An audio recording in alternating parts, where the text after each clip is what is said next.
Well, just a little bit about our district. We're the largest rural district in Alaska, very large. We have 27 schools, 5 are in Bethel, 22 are K through 12 schools in villages, and the enrollments vary from the smallest at about 13 up to about 240 is our largest village school.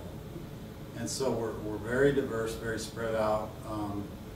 90-some% of our students are Yupik, Eskimo.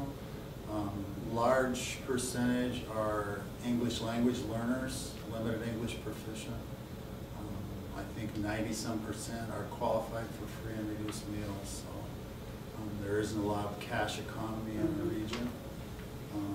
But because of the logistics of our district, I think being so spread out, it is really important for us to collaborate often with our site administrators.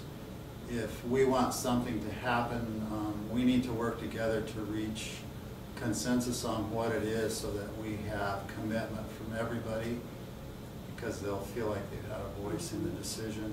We can't move forward through compliance. It just will never work, and frankly, that isn't comfortable for me anyway.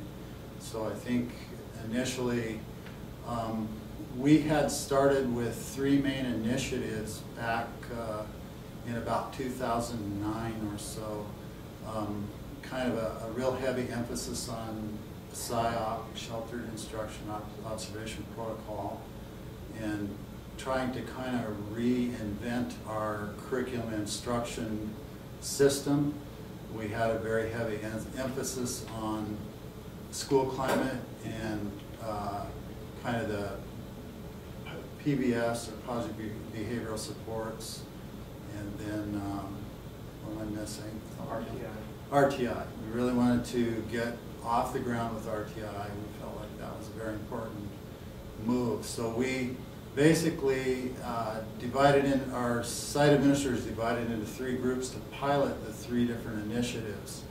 And there were fairly equal-sized groups of 7 or 8 sites and site administrators that were piloting these 3 initiatives.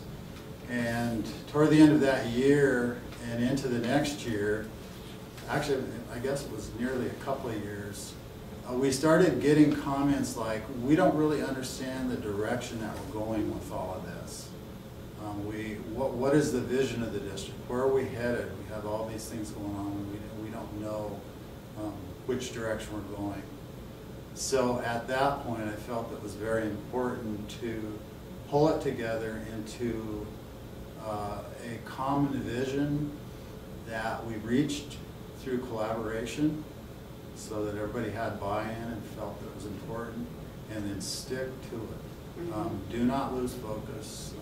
Really something that we could maintain focus and make sure that it had an opportunity to be implemented with fidelity and sustained for a long period of time, so we would know if we were on the right track and know if it was working. Okay. And so then, is this your first major year for implementation of this? It is.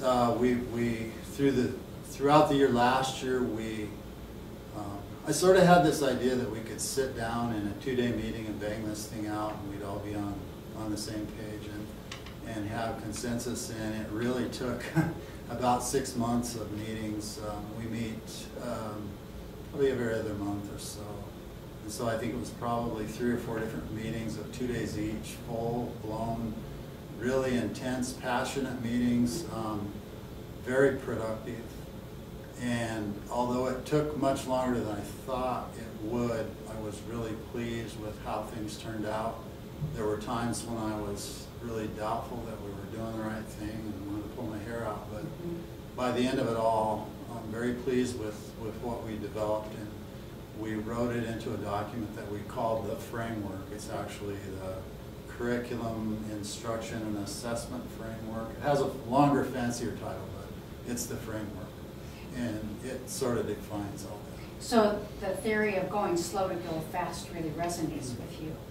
And then the other piece, of course, of being an effective leader is really being willing to be a risk taker and step out there and really have a chance to listen and be leaders of learning. Mm-hmm. And it sounds like that's exactly what you've all been working on very carefully and coming together. One of the things I might add is the end product that we ended up with is really not what I think any of us individually would have come up with. Mm-hmm. And I think that just is a testament to the collaborative nature of that PLC that we had going with our site administrator group, that as we reflected and as we went through that, it's like, now that's really not where I thought this was going to go, but we were quite pleased with the end product, and we built that consensus.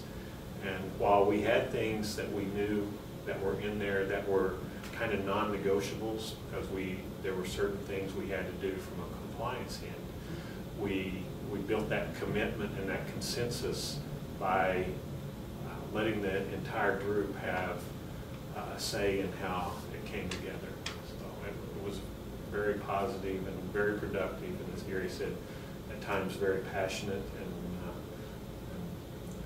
I think we ended up with a good product.